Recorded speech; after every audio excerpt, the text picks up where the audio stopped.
No mai haere mai. Welcome to 3 News. Well, it's no secret the economy's been going through a rough patch, but it turns out it's worse than even the experts imagined.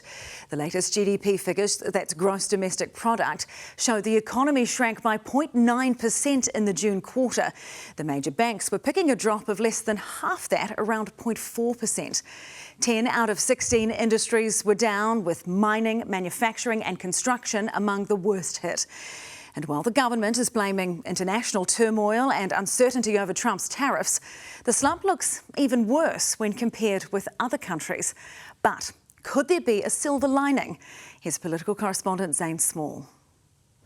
Auckland Mayor Wayne Brown and Housing Minister Chris Bishop cutting the ribbon on Ockham Residential's latest development, Toi and Whetu, 142 apartments in the suburb of Point Chevalier, part of a wider project of new builds. It takes time to build houses, takes time to build the infrastructure, but ultimately this is going to provide, over time, thousands of homes. A sign of growth in an industry that's struggling, according to the latest figures. Today's GDP update shows the construction sector contracted 1.8% in the 3 months to June. Construction has been down, and it was one of the main drivers of the decline in GDP this quarter.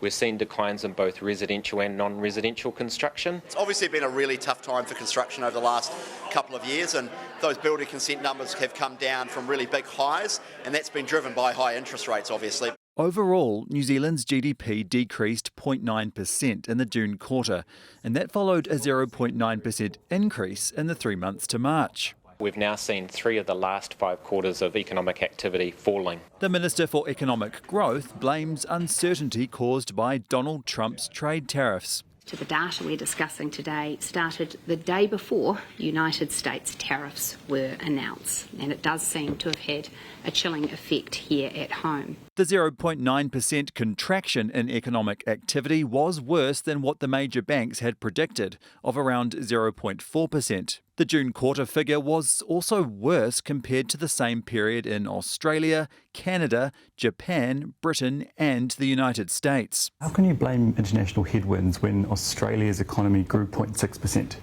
Yes, well, it is the case that some other economies contracted in the second quarter. Germany, Canada, Finland are examples. However, it seems to me that the Trump tariff announcement did have an outsized impact on New Zealanders' willingness to invest and grow after a period of difficult recovery. She has to take responsibility and can't sit back and now all of a sudden try and say it's international headwinds when other countries aren't experiencing what we are. You could put some of it down to the tariff impact, but the reality is that we're still struggling to get a bit of momentum in spending within New Zealand going. It's true, Trump disrupted my momentum. But not all industries contracted.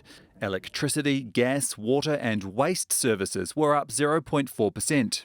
This GDP figure today was for the June 2025 quarter, which is of course winter, and we measure the volumes. Telecommunication, including internet service providers, also saw a 1.8% increase in activity.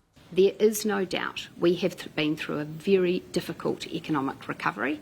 I retain complete confidence we will come out the other side stronger and better. The Minister of Housing shares her optimism. Feedback I get from the construction sector, developers, builders, is that they're starting to see more pre-sales coming through, more building activity happening, and so I think we will see construction activity begin to pick up over the next year or two. The government projecting confidence that the economy will turn around. OK, kia ora, Zane. So what's the consensus? When will the economy improve? Well, because today's GDP result was worse than what the Reserve Bank had expected, the consensus now seems to be that we could see an even bigger cut to the benchmark lending rate next month than what had previously been predicted in order to stimulate growth in the economy. The official cash rate currently sits at 3%, which is considered to be neutral, and the Reserve Bank had signalled 2 further cuts this year.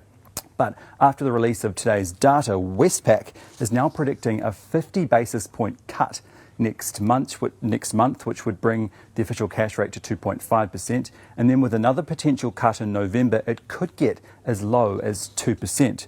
And Westpac says, quote, conditions would become very stimulatory, implying a very different 2026 outlook. So it's looking likely that we will see more mortgage relief.